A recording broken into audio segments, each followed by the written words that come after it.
भाई दीन जब हम मरने को चले तो हमें दीन याद आया। जब तक जिंदा था मौलवी की ना मान के दी, ना मौलवी के करीब गया, ना मौलवी को अपने करीब किया।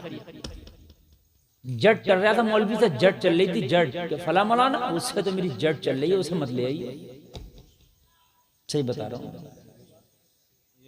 मस्जिद का इमाम, इसके पीछे नमाज नहीं होगी मेरी, क्यों उस पार्टी के लोग लाएं? अरे पार्टी के कोई से भी लाए हैं, लेकिन है तो ये मौलाना वही कि जो मौलाना तू लाता। इसने भी वही कुरान पढ़ा है जो वो पढ़ता जो तू लाता। इसकी भी नमाज वही है जो तू लाता। इसका भी खुदा वही है जो तू लाता। इसके भी शरीयत वही है जो तू लाता। तो तेरे में और इसमें फर्क क्या हो गया? जटा हो रही है, जटा मस्जिद में ना, मैं नहीं पढ़ूंगा इसके पीछे नमाज। क्यों? ये वो पार्टी लाई है। अरे भाई कोई सी भी पार्टी लाई, लाई तो वही मौलाना है जो उसी कुरान को पढ़ेगा जिसे तू लाता। या तो ये कह दो हमारे मौलाना तो कुरान अलग पढ़ते हजरत, ये तो कुरान अलग पढ़ेंगे। हमारे मौलाना की तो नमाज भी अलग थी, इस मौलाना की तो नमाज भी अलग है। तब तो ठीक है, पार्टी बना ले भाई तू। और ये वो कह रहा होता जिसे नमाज खुद याद नहीं है। एक को तो मैंने पकड़ लिया, मैंने कहा तुझे खुद याद है नमाज? कहना अल्हम्दुलिल्लाह। मैंने कहा खाली तहियात सुना दे, सुनाई नहीं गई। मैंने कहा तेरी नमाज तो आला हजरत के पीछे भी नहीं होगी। सही बता रहा हूं मैं। अगर आला हजरत को भी, मेरी बात गलत नहीं है, जब तुझे खुद ही याद नहीं है तो कोई इमाम क्या लाया? किसी के गौसे आजम के पीछे पढ़ ले तू। खुद की याद नहीं है, नकटे बोले सकते, याद अपने नहीं है, उंगली इमाम पे उठाएगा। मसला खुद याद नहीं है। अगर इसके खिलाफ मसला बता दिया तो मौलवी के मुखालिफ हो जाता है कि नहीं मसला मेरे खिलाफ क्यों बताया मौलाना ने। मसला शरीयत से बताया जाता, तबीयत से नहीं बताया जाता। समझ रहे हैं आप? तो हमें दीन कब याद आएगा? जलसे वालों, जिंदगी भर तो मौलवी से जट करता रहा, इस मौलाना से मेरा 36 का आंकड़ा, जब मरा तो अब तो इतनी शरीयत याद आ गई। अब तो शरीयत का ये हाल है, ये हाल है। मौलाना कफन कैसे कटेगा बताओ? कफन बिल्कुल हंसने की बात नहीं है, मैं चटकुल्ला बयान कर रहा हूं। कफन भी अब मौलाना से पूछा जा रहा है, हजरत बताइए कफन कैसे कटेगा? मेरी बात पे जरा गौर करना आप। अगर कब्र में दफन करने के बाद बेरी की डाली ना मिली तो मेरे भाई मिट्टी देने में देर कर दी गई। बेरी की डाली लेकर आओ, कहीं से लेकर आओ, जब तो फर्ज वाजिब नहीं है। हजरत बताइए हदनामा रखा जाएगा कि नहीं रखा जाएगा? जबकि जरूरी नहीं है। वो चादर डालो जिस पर कुरान लिखा हुआ, वो डाली जाती है मुर्दे के ऊपर, वो आयतल कुर्सी वगैरह लिखी होती है, जबकि डालना नहीं चाहिए। उसको डालने से क्या फायदा? पैरों के ऊपर तक आ जाती है, उस पर भी कुरान लिखा हुआ है। लेकिन अब तो कुरान से इतनी मोहब्बत है, मदरसे में गए हजरत 10 बच्चे दे दो, कब्र पे 2 दिन तक बैठ कर कुरान पढ़ेंगे। तो इतनी मोहब्बत आप नहीं हटने दे रहा, ना मौलाना को ना मदरसे के बच्चे को। तो बड़ी मोहब्बत हो गई 2-3 दिन तक साहब। जिंदगी भर कहां गई थी तेरी मोहब्बत? मरने के वक्त तो फिरौन ने भी कहा था आमनतु बिरब्बी हारून व मूसा। उसने भी तो कहा था मैं मूसा और हारून के रब पे ईमान लाया। मरने के वक्त तो सबको अल्लाह याद आता। कमाल तो जब है जब जिंदगी में खुदा याद आया हो। कमाल तो जब है। अब तो शरीयत का ये हाल है मियां, अब तो शरीयत पूछे मत, जो जैसे कह दे वैसे हो रहा साहब। खबर खुद गई, ऐसे तख्ते लाए जाएं, अतर भी जरूरी है, और ये भी मतलब वो काम जो नहीं भी होना चाहिए थे तो कोई मसला नहीं था, लेकिन वो भी बिल्कुल लाजमी कर दिए गया। अब तो ये कुरान खानी वो कुरान खानी मार, तमाम मस्जिदों के कुरान एक ही मस्जिद में इकट्ठे कर लिए गए। अब तो 15 कुरान पढ़ दिए गए, तीजे में 30 कुरान। कभी जिंदगी में भी इसने कुरान से मोहब्बत की थी? कभी कुरान के फरामीन पे इसने अमल किया था? जिंदगी भर ज़कात डकारता रहा, जिंदगी भर शराबे पीता रहा, जिंदगी भर वालिदैन को सताता रहा। अब आप कुरान पढ़ पढ़ के चाहते हो कि बख्शिश करा दे, तो ऐसा नहीं है। जो नामा या माल का रजिस्टर तैयार किया था मियां, वो पढ़ा जाएगा मैदान में शर्म। आप ये सोच रहे हो कि ये हम कुरान खानी करा के ये पढ़ना बंद करा दे, वो अलग बात है। कुरान का पढ़ना बाई से बरकत है, वो अलग बात है, हम उससे इनकार नहीं करते। लेकिन ऐसा भी नहीं है कि कुरान पढ़वाने के बाद में जो है ये जो रजिस्टर है तू इसको ही खत्म करा दे। ये कोई तेरी कचहरी और कोर्ट नहीं है कि तूने खरीद लिया और खरीद के जो काम ही खत्म करा दिया, केस ही उड़वा दिया। ये मैदान महशर है, मिजान अमल कायम होगा। समझ में आ रही है कि नहीं आ रही है बात? हाँ, मिजान अमल कायम होकर रहे। इन बातों पे जरा गौर करें मेरे भाई। अगर लेडीज की मैयत है तो जब तक उसको कफन, जब तक वो मर भी गई, जब भी नहीं छोड़ते हैं उसका पीछा, मरने के बाद भी शरीयत की धज्जियां उड़ाई जाती हैं हमारे माशरे में। जिसका पर्दा मरने से पहले था उसका पर्दा मरने के बाद भी है। आपने देखा है किसी औरत का इंतकाल हो गया तो हमा शुमा सब आके उसके चेहरे को देख रहे हैं, और खास कर किसी मर्द का इंतकाल हो जाए तो पूरे इलाके की औरतें घेर के बैठ रही हैं, सब देख रही हैं। जब पर्दा जिंदगी में था तो पर्दा अब भी है। हजरत फारूक आजम का जब विसाल हुआ, रोजे रसूल में जब आपको दफन किया गया तो अम्मी आयशा कभी बेपर्दे के बगैर चादर के नहीं गई। समझे आप? आम चल रहा होता, आम जनाजा पड़ा है और जनाजे में पड़ा, ये औरत भी आ रही है, वो भी वहीं बैठ गई, वो भी वहीं, वो भी वहीं, ये भी वहीं। इस चीज का खास ख्याल रखें, मर गया और ये मर गई तो अब तो कम से कम ख्याल रखें इन चीजों का कि ये गैर महरम था, ये गैर थी, ख्याल नहीं। और उसके बाद में अब जो शरीयत पे अमल किया जाएगा, अब देखें आप, कब्रिस्तान में जब उसे कब्र में उतारा जा रहा है तो 5 कपड़ों पे लिपटी हुई है। जो जनानी मैयत है वो 5 कपड़ों में लिपटी हुई है। औरत के लिए 5 कफन का कपड़ा है कि नहीं? लेकिन फिर भी चादर लगाते हैं चारों तरफ से। अच्छी बात है, बुरी बात नहीं है, मैं ये नहीं कह रही, बुरी अच्छी बात है। चादर लगा करके फिर कब्र में उतारते हैं, ऐसे होता है कि नहीं होता? लेकिन ये चादर तुम्हें अभी याद आई जब ये शादियों में मेकअप करके बाजारों में, मेलों में, ठेलों में, गलियों में बेपर्दा बाल खोल के घूम रही थी, जब तुम्हें चादर याद नहीं आती थी? आज मर गई, खामोश हो गई, इसके आवाज पर पर्दा इसकी मौत ने डाल दिया, इसके जिस्म पे पर्दा 5 कपड़ों ने डाल दिया, जबकि 5 कपड़ों में लिपटी है। जिस्म का एक हिस्सा भी नहीं दिख रहा, मगर एहतियात का यह आलम है कि चारों तरफ से चादर लगाई जा रही है कब्र में उतारने के लिए। ये गलत काम नहीं है, ठीक है, लेकिन मुझे बताइए जब जिंदा थी तो कहां चला गया था तुम्हारा ये कानून? कहां गया था ये पर्दा? खाली कब्र में चादर में उतारने से बख्शिश हो जाएगी? खाली कब्र में उतार दिया हो गई बख्शिश? खाली तीजे में कुरान पढ़वा दिया हो गई बख्शिश? और तीजे का भी कुरान, हजरात मौलाना रेहान साहब आप कहोगे ऐसे कह रहे हैं, तीजे का कुरान भी अल्लाह जाने कि ये बख्शिश करवाएगा ये कुरान या उल्टा फरमा देगा। अब आप कहोगे ये कैसी बात कर रहे हो मौलाना? तो मैं जो कह रहा हूं उसको बता के जाऊंगा। बाज कुरान ऐसा पढ़ रहा होता, अल्लाह ही जाने इतना मजहूल कुरान पढ़ता कि बजाय सवाब के और उल्टा अजाब है। सही बता रहा हूं मैं। और कुरान ने वरत्तिलिल कुरान तरतीला, कुरान को ठहर ठहर के पढ़ो। लेकिन मैंने देखा कि पौन पारा पढ़ लिया इसने, इधर फातिहा शुरू हो रही है तो अब क्या करता है, ये चौथा वाला गेट डालता है जो टॉप वाला, अब इतना तेज कर देगा कि इस पौवा को 2 मिनट में सोचेगा एकदम खत्म कर दूं। अरे भाई ये कहां लिखा है कि पूरा ही पारा पढ़ना जरूरी है? अगर पौन पढ़ लिया और यहां शुरू हो गया फातिहा का प्रोग्राम तो पौन पे ही खत्म कर दे। कोई जरूरी नहीं है कि पूरा ही पढ़ेगा, पौन का सवाब मिल जाएगा। आधा पढ़ दिया तो आधा रख दो, आधे का सवाब मिल जाएगा। लेकिन अब वो वाला गेट डालेगा कि इस फातिहा से पहले पहले मुझे पूरा करना है। ये कहां लिखा भी पूरा करना है? आपने देखा होगा। और बाज तो ऐसे पढ़ते हैं, उनके पढ़ने का हाल ये पारा ले लिया है, होठ तक नहीं हिल रहा, पारा पढ़ा जा रहा, पन्ना लौटे जा रहे हैं।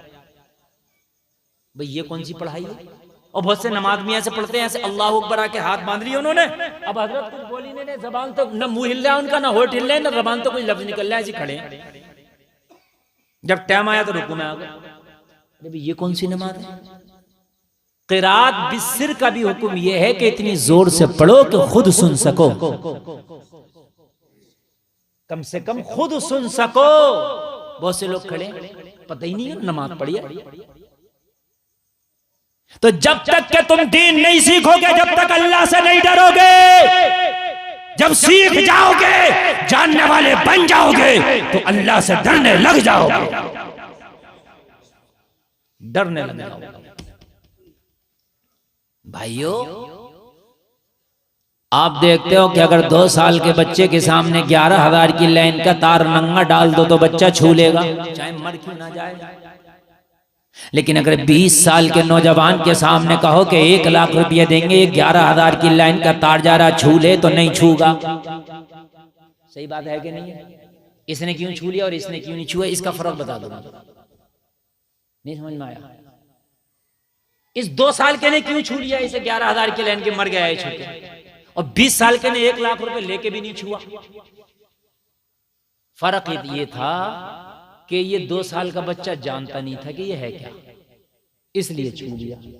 ये 20 साल का जानता था ये है क्या, इसलिए नहीं छुआ। अरे यही तो बात है कि नहीं है मेरे भाई? जब तुम दीन सीखे हुए नहीं, तुम्हें पता नहीं, तो कुछ काम ऐसे भी कर जाओगे जिनके बारे में तुम्हें पता ही नहीं होगा और कर जाओगे। वो गुनाह क्या हुआ? बहुत से लोग ऐसे जुमले कह देते हैं जो जुमले कुफरिया हो जाते हैं, और खासकर गांव में कह देते हैं माज़अल्लाह, बारिश अगर ज्यादा हो गई, धान फसल खराब होगी, तो कहते हैं अल्लाह को दिख ही नहीं रहा, पूरी फसल खराब हो गई माज़अल्लाह। इस तरीके के जुमले बोल देते हैं क्योंकि तुझे पता नहीं है, इसलिए दीन सीखना जरूरी है। और दीन सीखने की कोई उम्र नहीं है, हर उम्र में तू दीन सीख सकता है। सहाबा की जिंदगियों को देखो, सहाबा की जिंदगियों 50 साल की जिंदगी में भी दीन सीखा, 60 साल में भी दीन सीखा, 70 साल में भी दीन सीखा। आप तो ये सोचते हो हम तो दीन सीख ही नहीं सकते, क्यों? हमारी तो टाइम निकल गया। मेरे भाई, दीन सीखने का कोई टाइम नहीं है। अब तो मौलाना बहुत है, अब तो आलिम बहुत है, किसी से फोन पे भी सीख सकते हो, बराह रास्त भी सीख सकते हो। दीन सीखने के लिए मेरे भाई आगे बढ़ो, आगे बढ़ो। बाद आदमी 70 साल का होकर मर गया, नमाज याद ना हो सकी, 70-50 साल का होकर मर गया, वजू का तरीका याद ना हो सका। ओ जलसे में आने वालों मैदान महशर में ये नहीं कह सकते कि या अल्लाह हमें मालूम नहीं था इसलिए सही से हम नहीं कर पाए। नहीं नहीं, सदा के मुस्तहिक हो गए, वो तुम्हें पता नहीं था, ये तुम्हारी खता है। अल्लाह ने सारे हालात तुम्हारे लिए रखे हैं। अल्लाह ने उलमा को रखा, हाफिज़ कारियों को रखा, अल्लाह ने सिखाने वालों की कमी नहीं की है। ये तुम्हारी जिम्मेदारी है कि सीखना कैसे है, जानकारी हासिल करना कैसे है, ये जिम्मेदारी आपकी है। दीन सीखो, कैसे भी सीखो, ये आपकी जिम्मेदारी है। आप लड़ तो जाते हो मौलवियों से, जरा सी बात पर लड़ा ना करो यार, दीन सीखा करो।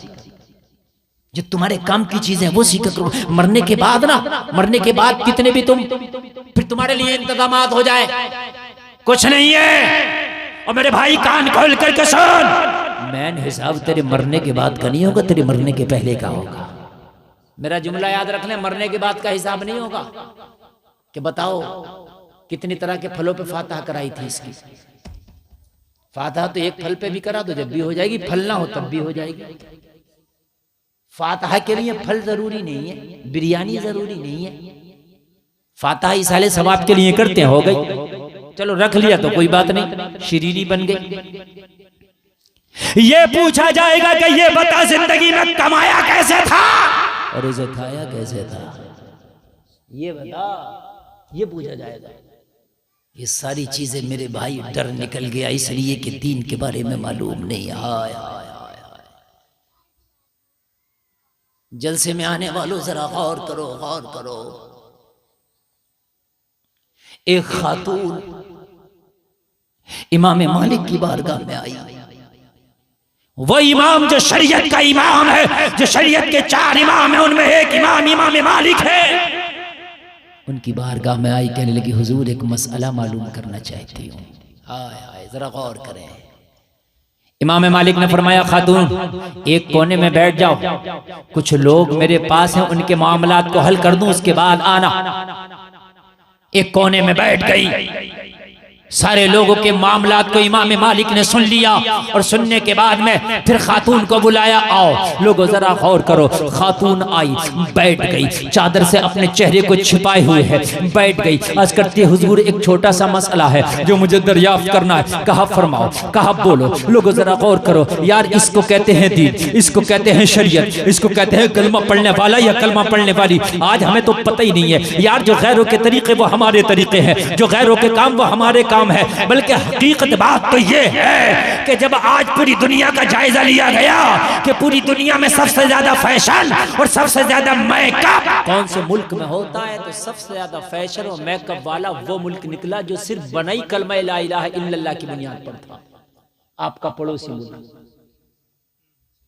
पाकिस्तान पूरी दुनिया में सबसे ज्यादा फैशन वाला मुल्क निकला जो सिर्फ बनाई कलमा ला इलाहा इल्लल्लाह की बुनियाद पर है। ये हाल तो हमारे हैं मेरे भाई, तो आज ये हमारे ऊपर मारना पड़ेगी तो क्या होगा। आज हमें कुछ पता ही नहीं है कि हम जा किधर रहे हैं। बस मस्जिद और मदरसों तक अपने दीन को सीमित कर दिया, बस बस यहीं तक मौलवियों का काम है। ये टोपी मौलवी के लिए जरूरी। अगर ये बिना टोपी के सुबह घूम रहे हो, मौलाना शरीफ साहब बिना टोपी के घूम रहे हो, तो 25 लोग बड़ी गौर से देखेंगे, भाई मौलाना को।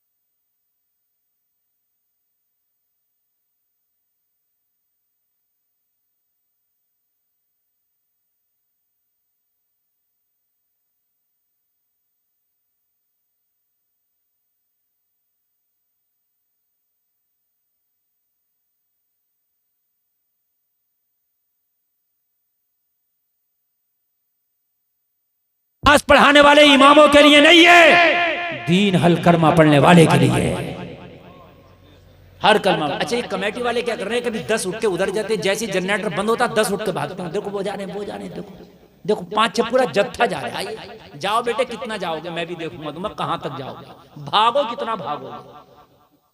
एक चोर ने एक बुजुर्ग का अल्लाह वाले की चादर चुरा के भागा।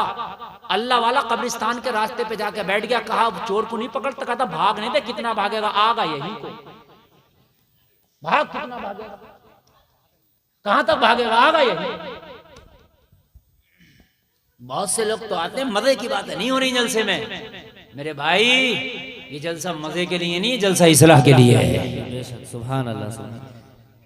मुझे बताओ ये बात है कि नहीं, अगर कोई मौलवी बुरा काम कर ले तो कानों पे हाथ रखते हैं, हाय हाय उस मौलवी ने ऐसा काम कर लिया। अच्छा, मौलवी ने कर लिया तो हराम है, और तूने कर लिया तो कौन सा जायज था। जन्नत तो तुझे भी चाहिए, मुसलमान तो तू भी है। और कान खोल के सुनो लोगो, इस दीन को सिर्फ मस्जिद मदरसों तक न रखो, इस दीन को आम कर दो, गली और कूचों में आम कर दो, घरों में आम कर दो, हर जगह आम कर दो। इस दीन को इतना आम कर दो कि सारे लोग दीन के आदी हो जाए। सुभान अल्लाह, सुभान अल्लाह। कि भाई इनमें तो होता ही ऐसे, आदी हो जाए। अब मिसाल दूं मैं आपको, आप अगर हेलमेट पहन के न जाओ तो मेरी गारंटी है चालान हो जाएगा। रोक के दिखाइयो, बिलासपुर के चौराहे पे पकड़ के चालान करेगा, ठीक है। सिख अगर ना पहन के जाए हेलमेट तो कोई माइकल लाल उसका चालान नहीं कर सकता, इसलिए कि उसने ये बिल पारित करा लिया, उसने ये घोषित करा लिया कि भाई हमारी पगड़ी के ऊपर हेलमेट नहीं आ सकता, या तो पगड़ी रहेगी या हेलमेट रहेगा। इसलिए हम पगड़ी तो छोड़ नहीं सकते, इसलिए हमारे लिए अनिवार्य हम हेलमेट छोड़ सकते हैं। तो उनके लिए वो छूट हो गई। आदी हो गए, आदी हो गए। बात समझ में आ रही है कि नहीं आ रही है। हमारा तो हाल ही है, अगर कोई बेटी पर्दा करने लगे, हिजाब करने लगे, तो उसकी मजाक दूसरी बनाने लगती है, बड़ी भारी मुल्लानी बन के दिखा रही है। अगर कोई नौजवान 5 वक्त की नमाज पढ़ के दाढ़ी छोड़ दे, टोपी ओढ़ने लगे, तो कहते हैं साहब ये तो बिल्कुल औलिया बने घूम रहे हैं। ऐसी जान मुसीबत में थोड़ी है। मिसालें दे रहे हैं, हिसाब देखो दो। और तो इसलिए नहीं ना कि मैं तो कोई शेख चुल्ली के चटकुल्ले बयान कर रहा हूं तुम्हारे सामने। जलसे में आने वालों, दीन को इतना आम कर दो कि जमाने की नजर में ये चीज आम हो जाए। ये तो इनमें होता ही है, ये तो भाई होता ही है, इनमें है, इनमें। फिर देखो कौन तुम्हारी मुखालफत करेगा। आज हिजाब की मुखालफत हो रही है, पर्दे की क्यों हो रही है? 5% पर्दा हो रहा है हमारे, 95% पर्दे की धज्जियां हम उड़ा रहे हैं। तो जो 5% बते उनकी धज्जियां वो उड़ाएंगे कि जो पर्दे के मुखालिफ है। जी जी जी। अगर हम 100% पर्दे पे आ जाएं तो खुदा की कसम पर्दे पे बात ही नहीं होगी, इसलिए कि इनके यहाँ तो होता ही है। जरा आवाज आवाज बढ़ा दीजिए, थोड़ा सा आवाज बढ़ा दीजिए। इनके यहाँ तो होता ही है। बात समझ में आ रही है नहीं आ रही? मैं एक जगह प्रोग्राम में जा रहा, एयरपोर्ट में गया तो स्कैन किया जाता आदमी को, वो लगा के देखा जाता है इसकी बॉडी में कुछ है तो नहीं। एक बटन भी अगर लोहे का है तो वो बता देती है मशीन। मेरे आगे एक सरदार गया यार, इतनी बड़ी पगड़ी बांधे हुए था, ऐसी लगाई मशीन, ऊपर से उसे अंदर भेज दिए। मेरी एक जरा सी टोपी लगी थी, ऐसी टोपी, ये ऐसी टोपी होती है, ऐसी का टोपी उतारो, टोपी उतारो, उतार के मशीन लगाई जाएगी, टोपी दिखाओ। मैंने कहा यार अभी मेरे सामने जो गया, मेरे आगे जो गया, उसकी इतनी बड़ी पगड़ी है, अगर छिपाने की बात है तो टोपी में इतना नहीं छिपेगा मटेरियल जितना इसमें छिप जाएगा, पगड़ी क्यों नहीं उतर पाया? तो उसने जवाब दिया मौलाना उसका कोई उतारता नहीं, इसलिए हम भी नहीं उतार सकते। तुम्हारी पहनते कितने हैं, कितनी पहनते हो टोपी? मैंने कहा हम पहनते। बोले तुम्हारे पहनने से क्या हो रहा है, परसेंटेज बताओ तुम्हारी कितनी है टोपी पहनने की। तुम जब खुद उतार देते हो तो हम उतरवा रहे हैं तो क्या परेशानी है? वो तो उतारते ही नहीं। आदी बना दिया उन्होंने लोगों को, आदी। तुमने आदी नहीं बनाया, तुम तो अपने आप को छिपा रहे हो। मुसलमान टैटू बनवा के, मुसलमान नौजवान हैं हाथों में तागे पहन रहे हैं, हाथों में तागे ऐसे बन के दिखा रहे हैं मुसलमान कि इनको देखने में लगता ही नहीं कि ये मुसलमान है या गैर मुस्लिम है। नौजवानों की ऐसी शक्लें सूरतें बनी पड़ी है। लोगों अपने दीन को सीखो, ये दीन सच्चा है इसलिए अभी तक बाकी और जिंदा है, वरना दीन को जितना हमने अपने घरों से निकाल दिया, दीन से जितना हम दूर हो गए, अल्लाह की कसम दुनिया से मिट जाता। लेकिन ये इसकी हक्कानियत तो सच्चाई है जो अब तक जिंदा है, बेशक सुभान अल्लाह, वरना मिट जाता है। खुदा की कसम दीन मिट जाता। हर आदमी देखो अपने दीन की प्रचार कर रहा, अपने मजहब का हर आदमी। यार कुछ लोगों के मजहब में तो नंगा रहना, उन्हें नंगा रहने में शर्म नहीं, वो नंगे रहने शर्म ही नहीं है उन्हें। तुम्हें टोपी ओढ़ने में शर्म है, तुम्हें दाढ़ी लगाने में शर्म है, तुम्हें हिजाब करने में शर्म है, उन्हें अपने दीन में शर्म नहीं है। वो नंगे घूम रहे, नंगे, शर्म ही नहीं है। मैं किसी के दीन की ना मुखालफत कर रहा ना मैं तौहीन कर रहा, मैं एक बात बता रहा हूं, और हम किसी की मुखालफत कर भी नहीं सकते। लेकिन भाई मैं ये तो कह सकता हूं, ये मेरा हक है कि जब जो दीन तेरा है, तेरे दीन पे कौन अमल करेगा? अपने पे तू ही तो अमल करेगा। और जब तुम अमल करोगे तो हो सकता है कोई तेरे दीन को देख के, तेरे तरीके को देख के और तुझसे मुतासिर हो जाए, और मुतासिर होने के बाद में तारीफ करना तो दूर की बात, हो सकता तेरे ही दीन को अपना ले। हो सकता भाई तुमसे मुतासिर हो जाए, लेकिन मुतासिर कब होगा? जब होगा ना जब तुम दीनदार होगे। अरे भाई तभी तो होगा ना। अच्छा एक बात बताइए, आप एक बात बताइए, मैं भाई सुबह से ही एक टाइम की नमाज ना पढ़ूं मादल्ला, ठीक है, मैं एक टाइम की नमाज ना पढ़ूं और एक टाइम की नमाज ना पढ़ने के बाद मैं बुरे काम भी करना शुरू कर दूं, फिर मैं तकरीर करूं, कौन मानेगा मेरी बात? क्योंकि मौलाना यार तेरा तो अमल खुद ऐसा है कि तेरे अमल पे हमें शर्म आती है और उसके बाद में तू हमें बातें बता रहा है, क्यों मानोगे तुम मेरी बात? ओ मेरे भाई आज तुम दुनिया को कह रहे हो कि दुनिया सता रही है, अरे तू अपने अमल तो अच्छे कर ले, हो सकता है दुनिया तुझसे मुतासिर हो जाए और मुतासिर होके तेरा दीन कबूल करने में मजबूर हो जाए। बेशक सुभान अल्लाह, सुभान माशाअल्लाह। अरे भाई सब खड़े होकर खाना खा रहे हैं, तुम भी खड़े होकर खाना खा रहे हो। आज एक बात सुनना बड़े प्यार से, आज मैं तकरीर नहीं बल्कि ट्यूशन की क्लास चल रही है मेरी, सुन लें आप। तकरीर नहीं, आज ट्यूशन की क्लास सुन लें आप।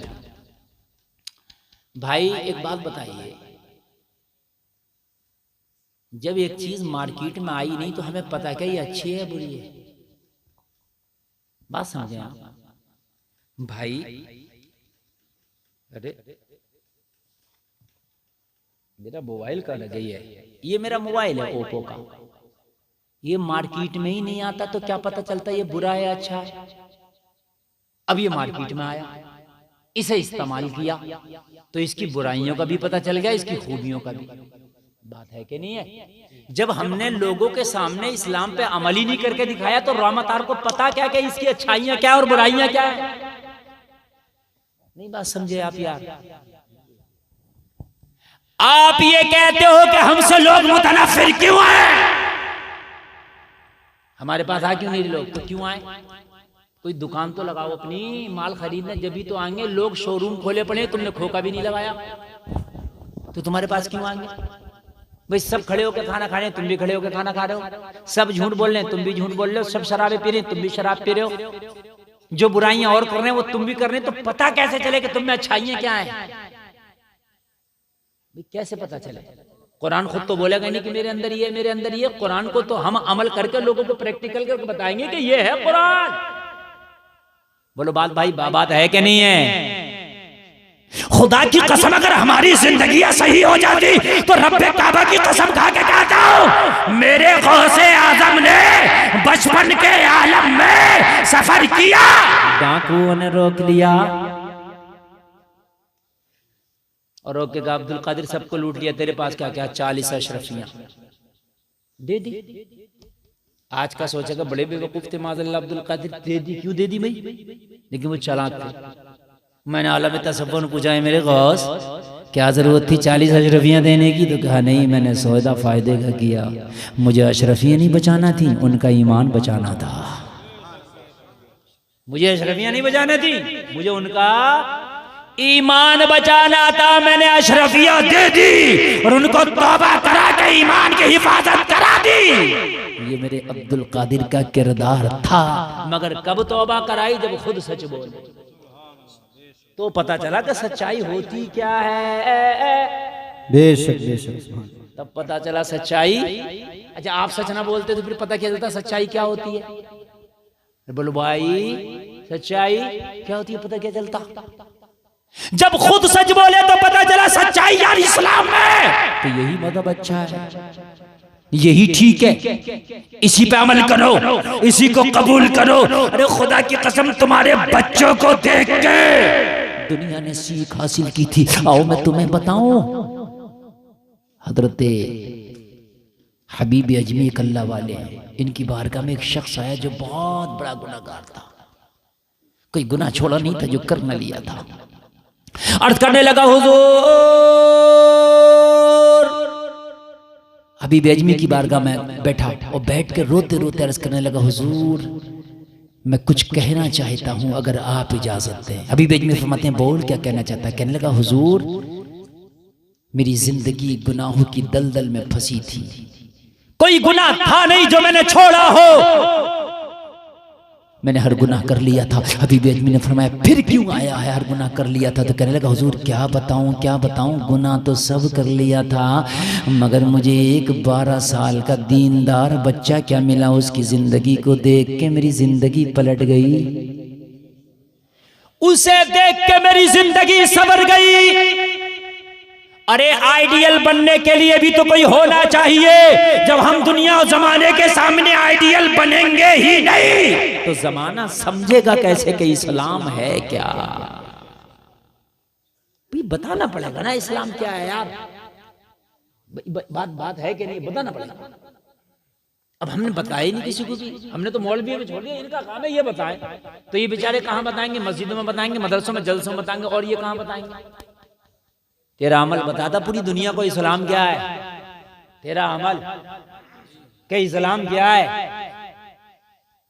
जब तेरा अमल बताता तो पूरी दुनिया कहती अभी दिल्ली के अंदर एक ऑटो चलाने वाले के ऑटो में एक अंग्रेज खातून का बटुआ वॉलेट छूट गया जिसके अंदर हजारों डॉलर थे, लेकिन नमाजी था, नेक था, वो चली गई। इस ऑटो चलाने वाले ने इसको फिर से ढूंढा, इस अंग्रेजन को फिर से ढूंढा और ढूंढने के बाद में कहा तेरा वॉलेट मुझे मिल गया था, मेरे इसमें रह गया था, लिहाजा इसको तू संभाल। कहने लगी व्हाट, ये इसमें तो हजारों डॉलर तेरा काम हो जाता। कहने लगा मैडम मेरा काम तो हो जाता लेकिन मेरा मजहब बदनाम हो जाता। मेरे मजहब में नहीं है, मेरे मजहब में नहीं है। मैं किसी का एक सिक्का भी बगैर इजाजत नहीं ले सकता, मेरा मजहब इसकी इजाजत नहीं देता। उसने कहा था मजहब इस्लाम सबसे बेस्ट मजहब है, अगर पूरी दुनिया का कोई लाजवाब मजहब है तो वो मजहब इस्लाम है। बेशक सुभान अल्लाह। गोरी ने ये बयान दिया था, जो इस्लाम के मुखालिफ वो कह रहे थे। कब कह रहे थे? जब उसने दिखाया कि इस्लाम ये, तब ना कह रहे थे। जरा गौर कर, हबीब अजमी की बारगाह में अर्ज करता हुजूर ये कल की बात है, मेरी बीवी ने कहा कि अपने सारे दोस्तों की दावत कर दो, आज शाम को घर पे पार्टी होगी, नाच की, गाने की, रक्स की, सुरूर की, शराबों के जाम चलेंगे। कहने लगा हुजूर बहुत बड़ी पार्टी का मैंने अपने घर पे इंतजाम किया, मैंने सारे दोस्तों की दावत कर दी, शाम पे मेरी रंगीन शाम होती, मेरे घर का पूरा माहौल रंगीन होता, मेरे घर पे रक्स और सुरूर की पार्टी होने वाली थी। मेरी बीवी ने मेरे सारे दोस्तों की दावतें करा दी, मेरे शराबी दोस्त थे, मेरे जवारी दोस्त थे, मेरे ओबाश दोस्त थे, मेरे दोस्त वो थे जैसा मैं था वैसे ही मेरे दोस्त थे। बीबी अजमी ने फरमाया फिर कहना क्या चाहता? कहने लगा हुजूर मैंने सबकी दावत करके घर पे आया, मेरी बीवी ने मुझे एक पर्चा थमाया और कहा एक काम करो कि बाजार से ये सारी खाने पीने की अशिया ले आओ, क्योंकि शाम को दावत पार्टी होगी तो खाने पीने के सामान की हाजत पड़ेगी। इसलिए मैं बाजार गया और बाजार जाने के बाद लिस्ट के मुताबिक मैंने सारी चीज़ों को खरीद लिया। कहने लगा हुजूर खरीदने के बाद में मैंने सारी चीज़ों को पोटली में जमा कर लिया। हुजूर पोटली में जमा करने के बाद में मुझे एक मजदूर की तलाश हुई कि मजदूर कोई मेरी पोटली उठाए मेरे घर तक ले जाए, लेकिन हुजूर मुझे कोई दोस्त ना मिल सका। जब ना मिल सका तो मैं 2 कदम आगे बढ़ गया। आगे बढ़ के मैंने क्या देखा कि 12 साल का बच्चा है, चेहरे पे हुस्न की बरसात है, चेहरा लाजवाब है, निगाहें झुकी हैं, अंदाज लाजवाब है, हुस्न लाजवाब है। मैंने कहा बेटा कैसे खड़े हो? बच्चे ने जवाब दिया मजदूर हूँ, मजदूरी की तलाश है, लेकिन आज सुबह से कोई काम ना मिल सका इसलिए बाजार में खड़ा हूँ। हबीब अजमी से कहता हुजूर मैंने बच्चे से कहा मेरी सामान की पोटली है, इसे उठा के अगर मेरे घर तक ले चले तो तेरी मजदूरी तुझे दे दूंगा। बेचारा राजी हो गया, मेरी और बच्चे की 3 दिनार की दहाड़ी तय हो गई। कितनी? जोर से बोले 3 दिनार तय हो गया। बच्चे की उम्र थी 12 साल, पोटली का वजन ज्यादा था। मैंने बच्चे के सर पे पोटली रखाई तो बच्चे के कदम डगमगाने लगे, इसलिए कि 12 साल के बच्चे पे आप ज्यादा वजन तो नहीं रख सकते ना।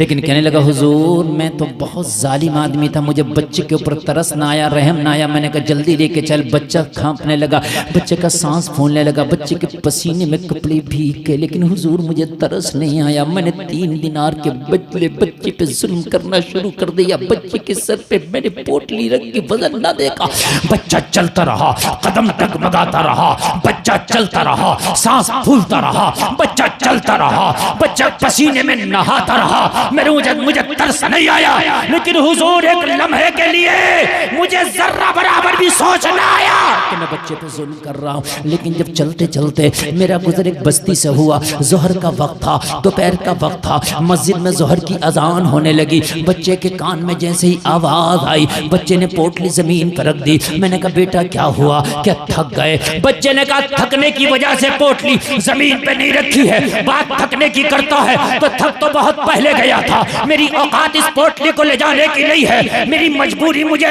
इस पोटली पे ले जाने को मजबूर कर रही है। मेरी माँ का फाका मुझे मजबूर कर रहा है, मेरा फाका मुझे मजबूर कर रहा है, लेकिन पोटली जमीन पे इसलिए रखी है। देख जोहर की अजान हो रही है, अब पहले नमाज अदा की जाएगी, बाद में तेरा काम किया जाएगा। सुभान अल्लाह। पहले नमाज अदा होगी, बाद में तेरा काम होगा। जरा गौर करो जलसे में आने वालों, जरा गौर करो। कहने लगा हुजूर बच्चे ने जब नमाज की बात रखी तो मैंने कहा तू मेरा मजदूर है, अगर मैं नमाज ना पढ़ने दूं तो? बच्चे ने कहा अगर तू मुझे नमाज नहीं पढ़ने देगा तो तुझे क्या मिलेगा? मैंने कहा अगर पढ़ने दूं तो क्या मिलेगा? बच्चे ने कहा 3 दिनार की मजदूरी तय हुई है, मुझे 1 दिनार कम दे देना, मगर नमाज की इजाजत दे दे। हाय हाय हाय यार, जब तुम मजहब पे अमल करके दिखाओगे तब ना पता चलेगा मजहब क्या है। मैंने बच्चे से कहा, बेटा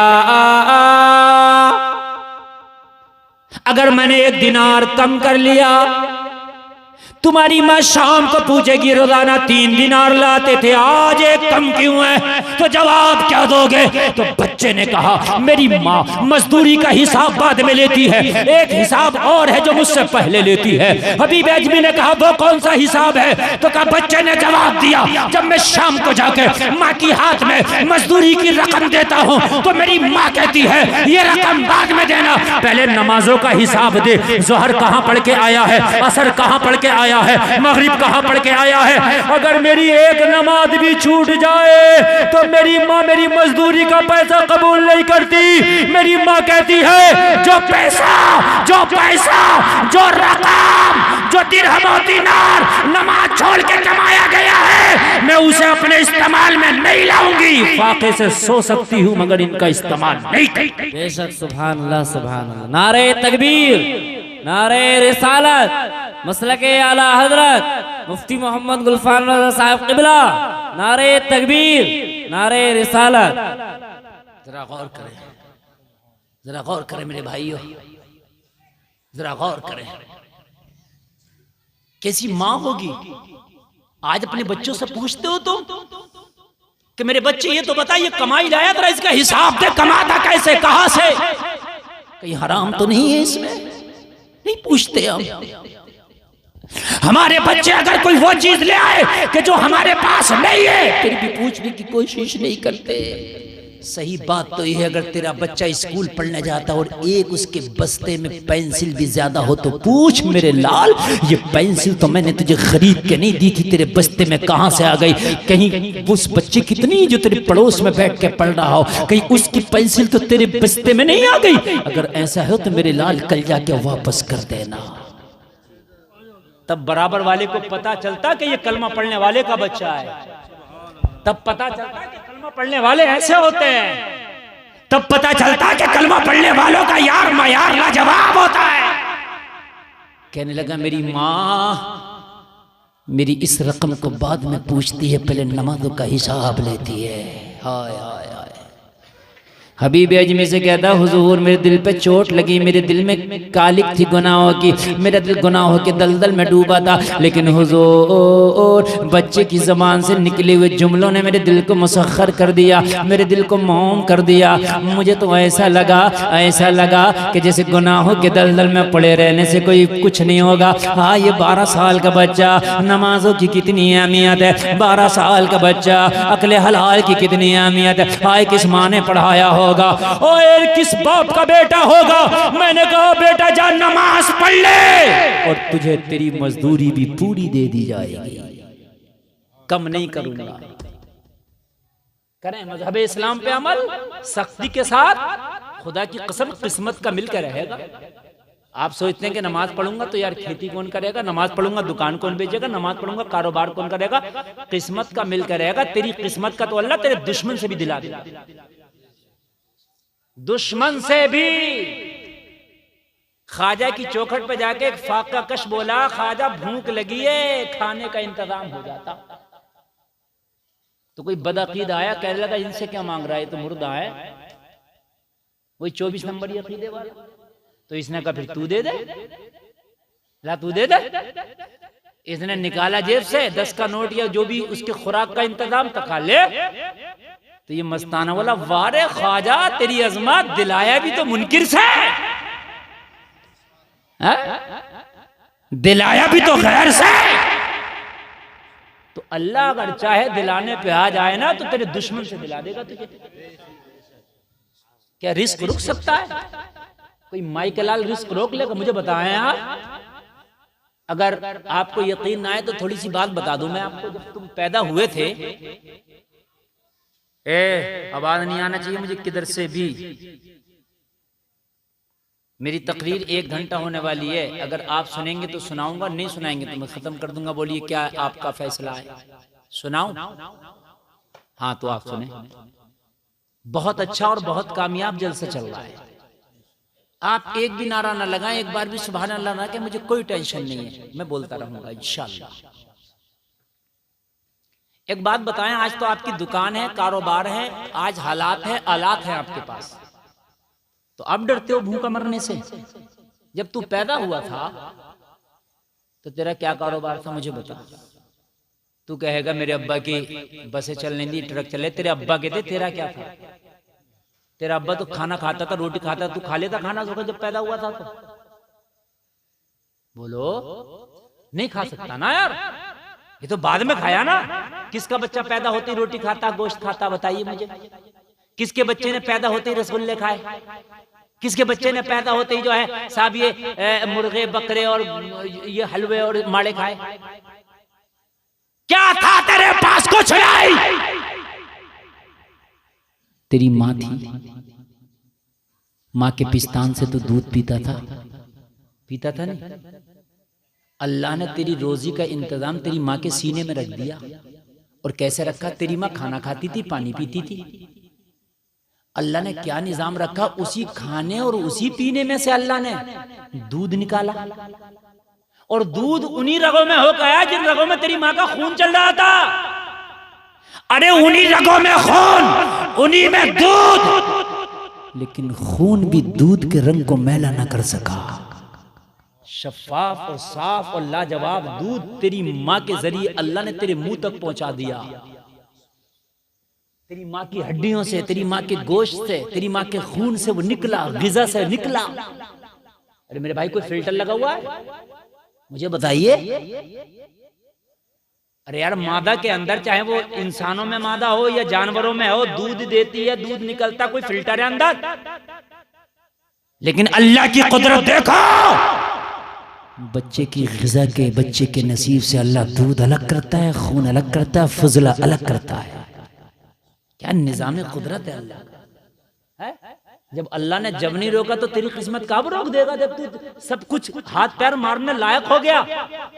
मगर कहते हैं मौलाना, जब तक 2 नंबर का धंधा ना करें, जब तक मालदारी नहीं आएगी। हमने कहा 2 नहीं, तू 4 नंबर का कर ले, 50 नंबर का कर ले, मिलेगा इतने जितना अल्लाह ने तेरी किस्मत में लिख दिया है। इससे ज्यादा नहीं मिल सकता। किस्मत का मिलकर रहेगा।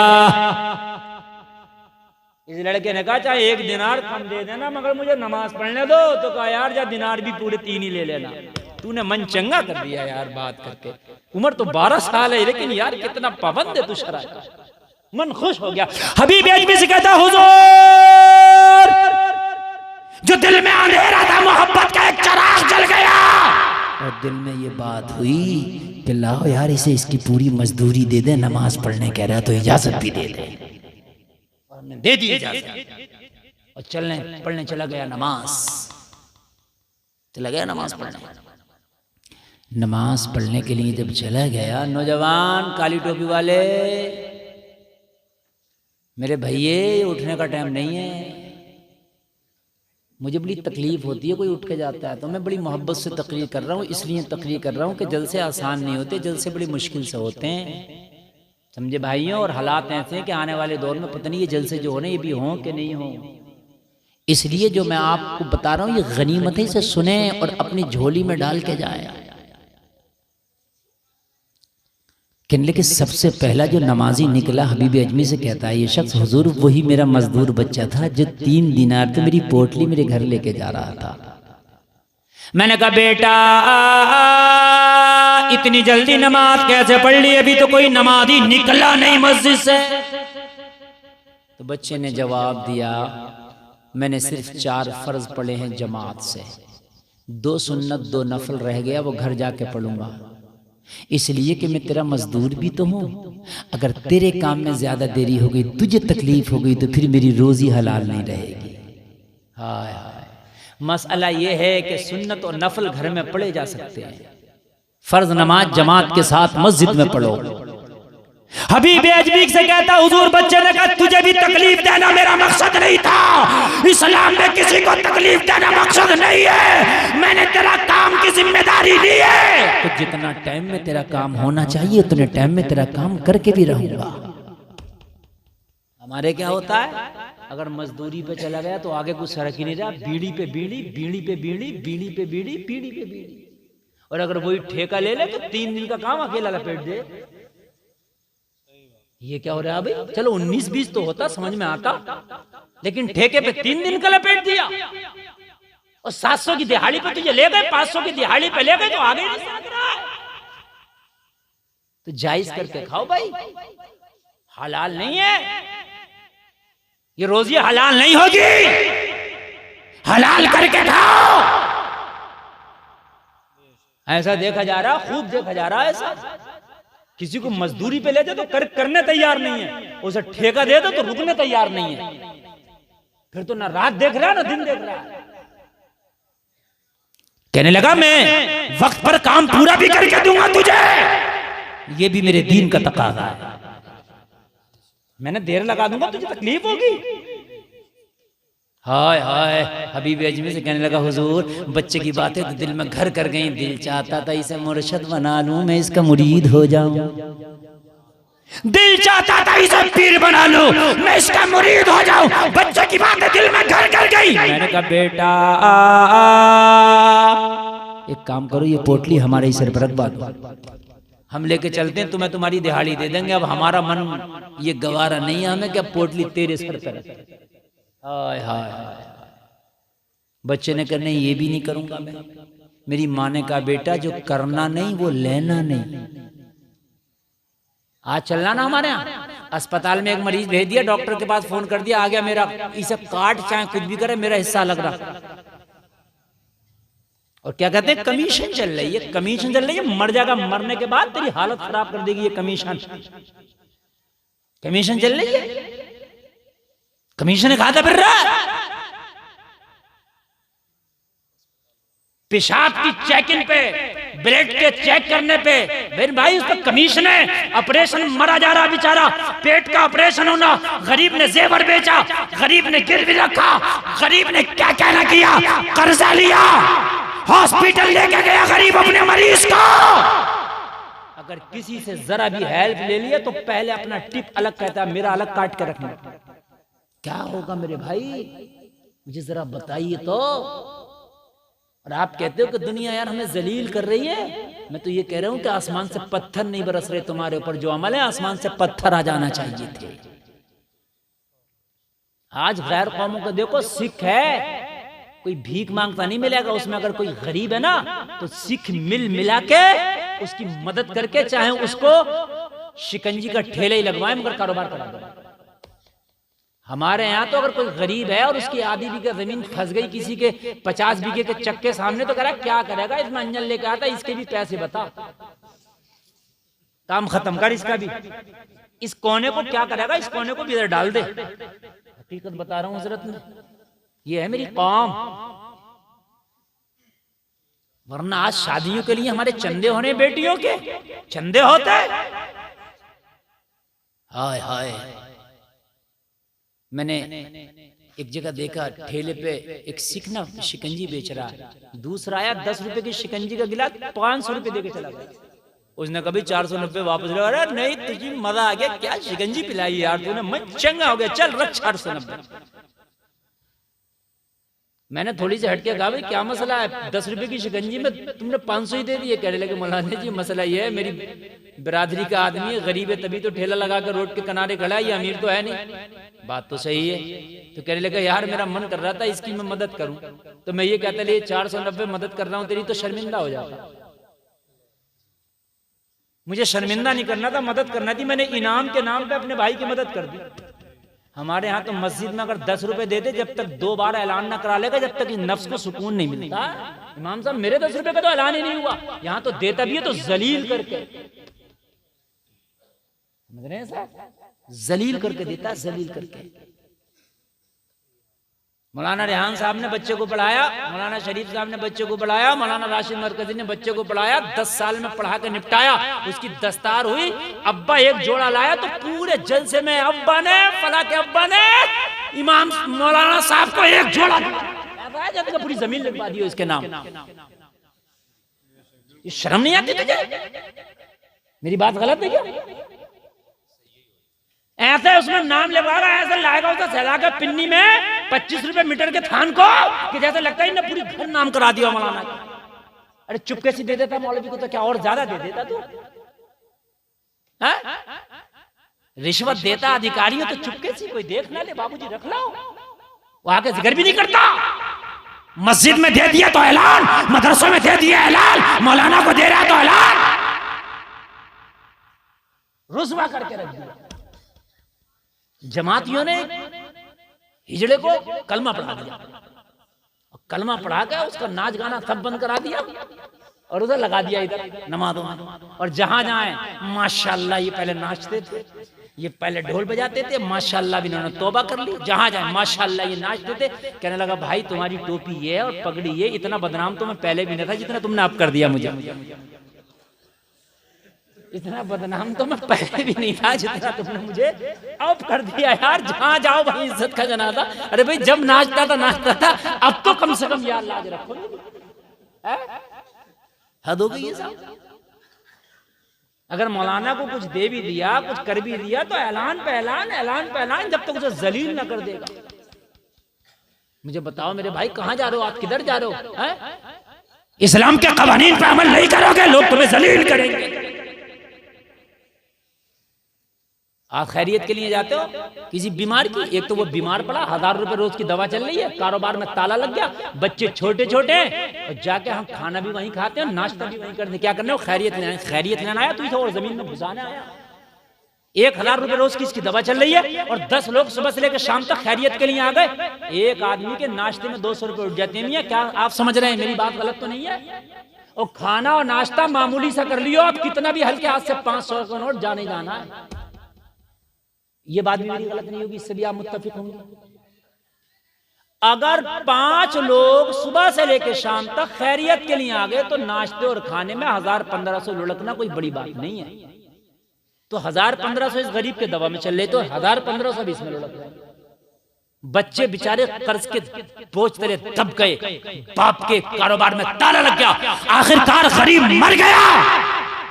बच्चों का कारोबार तो बाप के जीते जी ही बंद हो गया था, लेकिन हमने खैरियतों में इतना कर्जे में डाल दिया कि जो यतीम बच्चों के पास घर बचा था, बाप के मरने के बाद भी वो भी बेचना पड़ गया। कर्जा कहां से देते? खैरियत लेने जा रहे हैं, शरीयत ये बता रही है। और शादियों में जाएंगे तो लिफाफे देके आएंगे, लिफाफे। वो सौंफ रख लेता है जरा सी, 500 रुपए में देता है इतनी सौंफ। ये बता रहा हूं मैं, इतनी महंगी सौंफ कर दी है शादियों की, इतनी महंगी सौंफ कर दी है कि वो टेबल रख। अरे क्या करना बैठा तू? बोले वो साहब वो लिफाफे लिखे जा रहे हैं। क्यों लिखे जा रहे हैं? मतलब क्या? बोले दे के जा रहे हैं, हम इनके घर देंगे। यही तो मतलब होता है ना। मैंने कहा कौन सा माई का लाल है जो ये कह दे मैं 100% लिफाफा वापस कर दूंगा। एक बात, मेरे भाई की शादी हुई, मुझे तो पूरी धावनी हसनपुर के लोग जानते हैं और पूरी लसोई के जानते हैं। मैंने आपको दावत दी, मेरे चेहरे पे आप आ गए मेरे घर में, और आपने मेरे भाई की शादी में सबने लिफाफे दिए। पता चला 500 लोगों ने लिफाफे दे दिए मौलाना गुलफाम को। अब वो यही तो है कि मौलाना गुलफाम लुटाएंगे, वो कर्जा होता है। अब मौलाना गुलफाम को रखा टाइम तो तुम्हारे 500 को लुटाते फिर। अरे भाई नहीं पहुंच पाएंगे आप, मेरी गारंटी है। बताओ 100%। कभी काम लग गया? कभी पता चला एक जगह शादी एक जगह मैयत, आप मैयत में गए शादी में नहीं गए? अच्छा आप मर गए, आपके बेटे ना जा सके, मामले आपसे थे, आपके बेटों से नहीं थे। अरे भाई लिफाफा तो मेरे चेहरे पे दे दिया ना, मेरे भाइयों के चेहरे पे तो नहीं दिया ना। मैं मर गया, क्या पता भाई का मामला ना रखा, भाई ना जा सके, तो ये कौन देगा मैदान महशर में ये लिफाफे?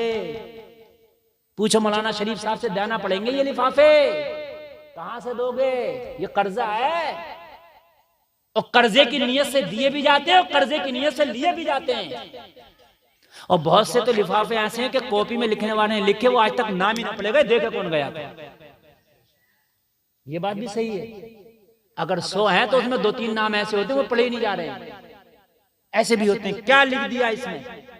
ये लिफाफे बंद करो।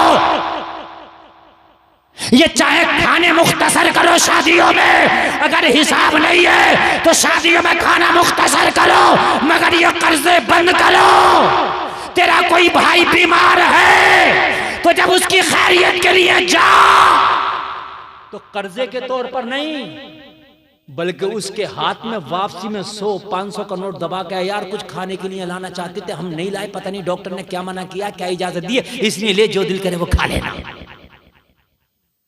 सुबह से लेकर शाम तक अगर 5-10 लोग भी 100-200 रुपए देंगे तो हजारों रुपए आ जाएंगे। और ये कर्जे के तौर पे ना देखे आओ, बल्कि उसकी मदद के तौर पे देखे आओ।